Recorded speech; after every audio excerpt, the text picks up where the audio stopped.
Bismillahirrahmanirrahim. Assalamualaikum warahmatullahi wabarakatuh. Alhamdulillahirabbil alamin. Wassalatu wassalamu ala asyrafil anbiya'i wal mursalin sayyidina wa maulana Muhammadin wa ala alihi wa sahbihi ajmain, amma ba'du. Tidak lupa puji syukur marilah senantiasa kita panjatkan kehadirat Allah Subhanahu wa taala atas limpahan nikmat-nikmatnya yang tidak terhingga kepada kita semua. Antara lain kita masih tetap diberi nikmat iman, nikmat Islam, nikmat kesehatan dan nikmat panjang umur, sehingga kita dapat menjalankan perintahnya, yaitu sholat maghrib berjamaah dan dilanjutkan dengan menuntut ilmu di jalan Allah. Salawat dan salam semoga Allah limpahkan pada junjungan kita baginda Nabi besar Muhammad sallallahu alaihi wasallam beserta para keluarganya, para sahabatnya, dan kepada kita sebagai pengikut ajarannya. Marilah kita awali taklim kita dengan membaca surat Al-Fatihah. Mudah-mudahan kita semua mendapatkan ilmu yang bermanfaat, diberikan kesehatan oleh Allah Subhanahu wa taala, diberikan rizki yang banyak, yang halal, dan yang berkah, serta dimudahkan urusan-urusan kita. Ala hadhihi niyyah wa ala kulli niyatin shalihah wa ila hadratin Nabi Mustafa Rasulullah sallallahu alaihi wasallam wa ila muallifi hadzal kitab Asy-Syaikh Imam Barakatul Anam Abdullah Ba'lawi Al-Haddad rahimahullah, nafa'anallahu bihi wa bi 'ulumihi fid dharain amin. Al-Fatihah. A'udzu billahi minasy syaithanir rajim. Bismillahirrahmanirrahim. Alhamdulillahi rabbil alamin. Arrahmanir rahim. Maliki yaumiddin. Iyyaka na'budu wa iyyaka nasta'in. Ihdinas siratal mustaqim. صراط الذين أنعمت عليهم غير المغضوب عليهم ولا الضالين. Amin. Marilah kita lanjutkan taklim kita, pembahasan kitab An-Nasaihud Diniyah. Sekarang masih halaman 79.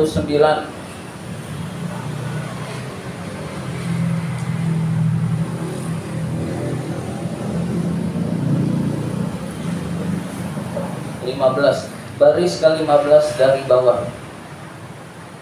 Baris ke-15 dari bawah. Halaman 79, baris ke-15 dari bawah. Bismillahirrahmanirrahim. Wa fin nikahi di dalam nikah itu. Wa fin nikahi di dalam nikah itu.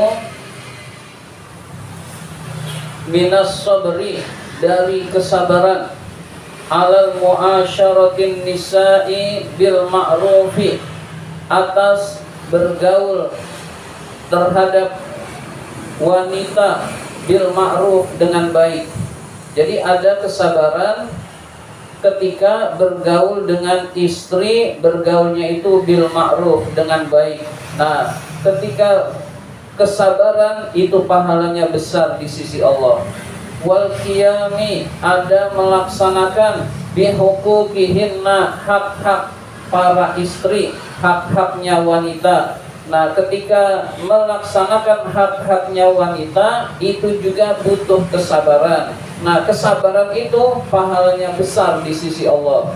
Wal infaqi, di dalam nikah itu juga ada infak, alaihinna, kepada istri-istri, kepada wanita, maksudnya adalah istri-istri. Wa alal iyali, dan kepada keluarga, istri dan anak-anak.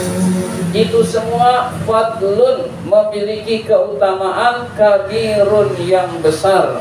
Jadi kita bersabar ketika bergaul kepada istri, kemudian memenuhi haknya istri, kemudian berinfak memenuhi kebutuhan istri dan anak-anak, itu keutamaannya besar di sisi Allah Subhanahu wa taala. Besar di sisi Allah maksudnya pahalanya besar di sisi Allah Subhanahu wa taala. Jadi kita bersabar terhadap keluarga kita, lalu tetap berusaha mensolehkan istri dan anak-anak, pahalanya tidak terhitung di sisi Allah Subhanahu wa taala. Wa fihi, dan di dalam nikah itu juga fadlut tasabbudi, ada keutamaan yang menjadi sebab fi tahsili auladin solihina, yang menjadi sebab mendapatkan anak-anak yang soleh. Jadi anak-anak yang soleh itu penyebabnya kita nikah, nikahnya dengan istri yang solihah. Jadi ketika kita mendapatkan anak-anak yang soleh, itu anugerah dari Allah Subhanahu wa ta'ala. Jadi niat nikah itu harus lurus. Pertama karena perintah Allah, lalu ikhlas mengharapkan keridhaan Allah, lalu ingin membangun rumah tangga yang sakinah mawaddah warahmah, lalu kemudian ingin menghasilkan anak-anak yang soleh dan solehah, maka itu semua itu bernilai pahala yang besar di sisi Allah Subhanahu wa ta'ala. Ya'budunallaha ta'ala, anak-anak itu menyembah Allah Subhanahu wa ta'ala. Anak-anak menyembah kepada Allah, lalu kita yang bimbing. Kita yang bimbing itu setiap anak menyembah Allah, berbakti kepada Allah, kita ikut dapat pahala. Berarti pahala nikah itu sangat besar, hadirin sekalian. Wa yad'una li abaihim, anak-anak itu mendoakan orang tua mereka. Jadi anak-anak yang soleh itu mendoakan kedua orang tuanya. Jadi mendoakan orang tuanya. Jadi kita kurang taat orang tua, anak mendoakan kita, insya Allah kita bisa menjadi taat pada Allah Subhanahu wa ta'ala. Anak mendoakan kita mendapatkan rizki, insya Allah kita mendapatkan rizki yang halal, yang berkah dan yang banyak, hadirin sekalian. Wa yastaghfiruna lahum, memohonkan ampun bagi orang-orang tuanya, fi hayatihim, di dalam hidup mereka, wa ba'da wafatihim, dan sesudah kematian orang tuanya. Nah itulah hikmah-hikmah nikah. Ketika punya anak yang soleh, itu dihasilkan dari pernikahan. Ketika kita punya anak yang soleh, anak itu menyembah Allah, anak itu mendoakan orang tuanya, anak itu mendoakan, memohonkan ampun kepada orang tuanya, baik waktu hidup maupun orang tua itu sudah mati, hadirin sekalian. Ketika kita sudah meninggal dunia, maka yang dibutuhkan adalah doa dari anak-anak kita, hadirin sekalian. Dan anak-anak yang soleh terbentuk dari nikah yang ikhlas mengharapkan keridhaan Allah Subhanahu wa ta'ala. Wa rubbama mata ba'duhum, ada kalanya sebagian anak itu meninggal dunia qabla bulughi, sebelum balik, fayahsulu liwalidaihim min sawabin, maka akan memperolehlah orang tuanya pahala yang besar. Misalkan kita punya anak, lalu anak kita meninggal sebelum balik, itu orang tuanya dengan kesabaran pahalanya besar di sisi Allah Subhanahu wa ta'ala. Bukan kita mengharapkan anak kita meninggal, bukan, tetapi ini adalah dari Allah Subhanahu wa ta'ala. Kalau anak kita belum balik kemudian meninggal dunia, nanti di akhirat nanti anak itu akan menangis. Lalu ditanya oleh malaikat, kenapa anak kamu menangis dan gak mau berhenti? Diapain aja gak mau berhenti? Lalu saya ingin orang tua saya masuk surga. Sebelum masuk surga masih terus nangis. Akhirnya dimasukkan surga orang tuanya, baru anak itu diam, hadirin sekalian. Jadi anak yang meninggal sebelum balik bisa menjadi sebab orang tuanya masuk ke dalam surganya Allah Subhanahu wa ta'ala. Jadi kalau anak itu kita besarkan lalu jadi soleh, bermanfaat buat orang tua. Kalau anak itu meninggal sebelum balik, termasuk meninggal itu keguguran. Jadi keguguran sudah 4 bulan, keguguran sebelum 4 bulan utuh, tidak termasuk manusia. sudah melewati 4 bulan sudah dianggap manusia. Nah, keguguran itu berarti kematian anak yang belum balik, hadirin sekalian. Nah, itu kalau orang tuanya sabar, pahalanya besar di sisi Allah, dan anak itu akan menyebabkan menjadi penolong orang tua masuk ke dalam surganya Allah Subhanahu wa taala. Dzalikal hadzul azim, ini adalah karunia yang besar. Jadi kita nikah punya anak yang soleh, ini adalah karunia yang besar, hadirin sekalian. Jadi kita niat nikah mengharapkan keridhaan Allah. Mampunya, uangnya pas-pasan, udah akad saja. Lalu hidup berumah tangga, nanti kebutuhannya Allah jamin, hadirin sekalian. Jadi kita yakin kebutuhannya itu dijamin oleh Allah Subhanahu wa taala, asal niatnya ikhlas. Wa fi tarbiyatihim, dan di dalam mendidik mereka. Yang saya maksudkan dengan mereka adalah al-aulad, anak-anak. Di dalam mendidik anak-anak itu wa husnil qiyami bihim, dan membaguskan mendidikan anak siyamal banatu minhum, lebih-lebih anak itu perempuan. Anak perempuan itu lebih sulit daripada anak laki. Jadi itu gambarannya. Jadi anak perempuan itu lebih sulit mendidiknya daripada anak laki. Sawabun katsirun, pahala yang banyak di sisi Allah Subhanahu wa taala.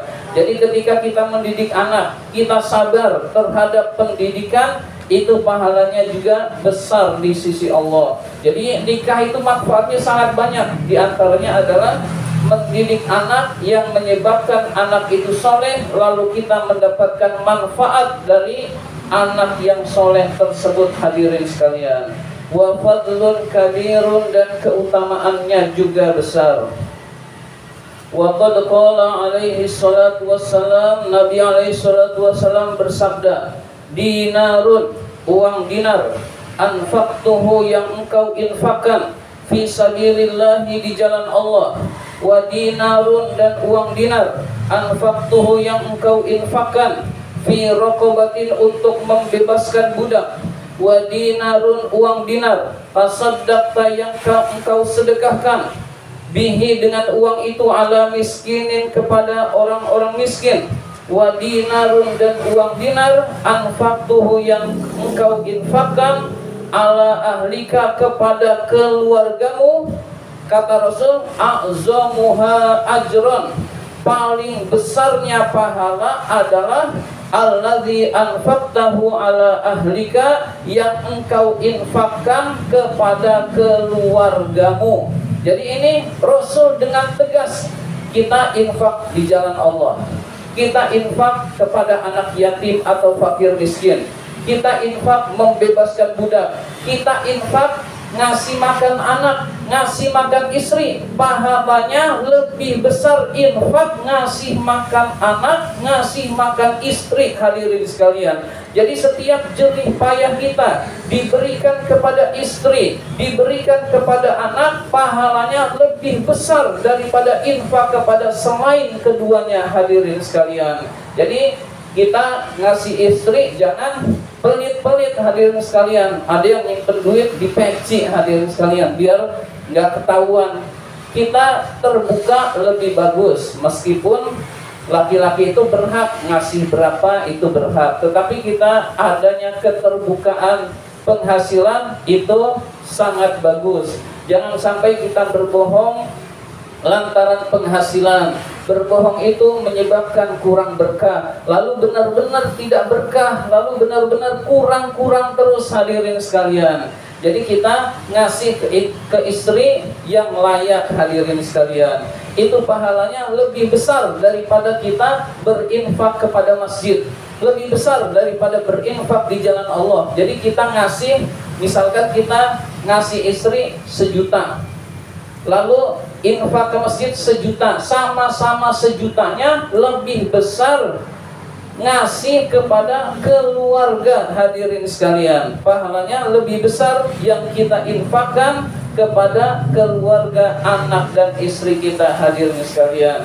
Jadi jerih payah kita untuk istri kita, untuk anak kita, dihitung infak, dihitung sedekah di sisi Allah Subhanahu wa taala. Jadi tidak rugi kita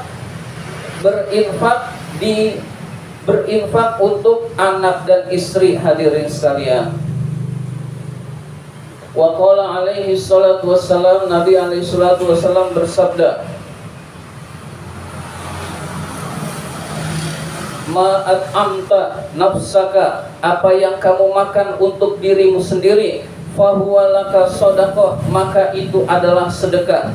Wa ma'at amta waladaka, apa yang engkau beri makan kepada anakmu, fahuwa laka shadaqah, itu adalah sedekah. Wa ma'at amta, apa-apa yang kamu beri makan zaujaka, kepada istrimu, fahuwa laka shadaqah, dan itu juga adalah sedekah. Wa ma'at amta, dan engkau memberi makan khadimaka, pembantumu, fahuwa laka shadaqah, itu juga sedekah. Jadi yang kita makan dari hasil yang halal kepada istri, kepada anak, untuk diri kita sendiri juga, itu semua dinilai sedekah, berpahala di sisi Allah Subhanahu wa taala. Wa qala alaihi salatu wassalam, Nabi alaihi salatu wassalam bersabda, idza mata ibnu adama in qata'a amaluhu illa min thalathin, jika manusia itu meninggal dunia, maka terputuslah amalnya. Jadi kalau kita meninggal dunia, yang tadinya tahajud nggak bisa lagi tahajud, berarti pahala tahajudnya hilang. Yang tadinya bersedekah tidak lagi bersedekah karena sudah meninggal dunia, pahala sedekahnya terputus. Illa min salasin, kecuali 3 hal. 3 hal ini yang akan terus mengalir sampai hari kiamat, hadirin sekalian. Pertama, sedekah jariyah, sedekah jariyah. Sedekah jariyah, jariyah itu artinya mengalir. Sedekah itu ada yang jariyah, ada yang tidak jariyah. Sedekah jariyah itu misalkan pembangunan masjid. Kita membangun masjid, masjid itu digunakan orang untuk sholat. Lalu selama bangunan itu masih ada, selama orang sholat itu di masjid itu, pahala sholatnya sampai ke kita, hadirin sekalian. Itu namanya sedekah jariyah. Kita sudah meninggal, orang masih pada sholat di situ, pahalanya terus sampai ke kita. Itu yang disebut dengan sedekah jariyah.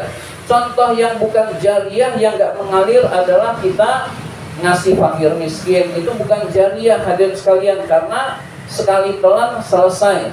Kita ngasih anak yatim, itu bukan jariyah. Tetapi baik jariyah maupun mengalir maupun tidak, kita tetap berikan, hadirin sekalian, karena pahalanya tersendiri, hadirin sekalian.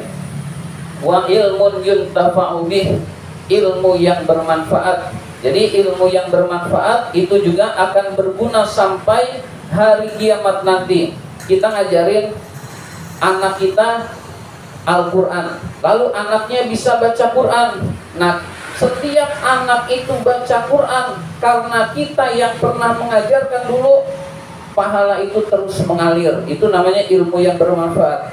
Anak kita ngajarin ke udah besar, punya murid-murid, murid-muridnya diajarkan oleh anak kita yang dulu pernah kita ajarkan Al-Quran. Murid-murid yang banyak itu, setiap membaca Al-Quran kita ikut dapat pahala, hadirin sekalian. Itu yang disebut dengan ilmu yuntafa'u bih, ilmu yang bermanfaat. Jadi usahakan kita memiliki ilmu yang bermanfaat, hadirin sekalian. Ilmu yang kita ajarkan kepada orang, orang itu ngamalin, hadirin sekalian. Itu namanya ilmu yang bermanfaat. Orang yang ngamalin itu ngamalin lagi ke orang lain, lalu kita tetap dapat pahala terus sampai hari kiamat, hadirin sekalian. Awaladun sholihun yad'u lahu, dan anak yang soleh yang mendoakan orang tuanya. Yang ketiga, yang bisa pahala itu tidak terputus, kita punya anak yang soleh, lalu anak soleh itu mendoakan kita. Misalkan kita di alam kubur sedang disiksa, punya anak yang soleh, anak soleh itu penyebab kita tidak disiksa kubur, hadirin sekalian. Penyebab kita mendapatkan nikmat kubur karena kita punya anak yang soleh, hadirin sekalian. Jadi usahakan kita bisa melakukan sedekah jariyah, ilmu yang bermanfaat dan anak yang soleh, sehingga akan berguna di akhirat nanti untuk kita semua, hadirin sekalian. Demikian yang dapat saya sampaikan, mudah-mudahan bermanfaat. Mudah-mudahan kita semua dimudahkan urusan-urusan kita oleh Allah Subhanahu wa taala, dimudahkan urusan dunia dan urusan akhirat kita. Allahumma inna na'udzubika min ilmin la yanfa wa qalbin la yakhsha wa amalin la yurfa wa du'ain la yusma. Amin ya rabbal alamin. Wabillahi taufiq wal hidayah. Wassalamualaikum warahmatullahi wabarakatuh.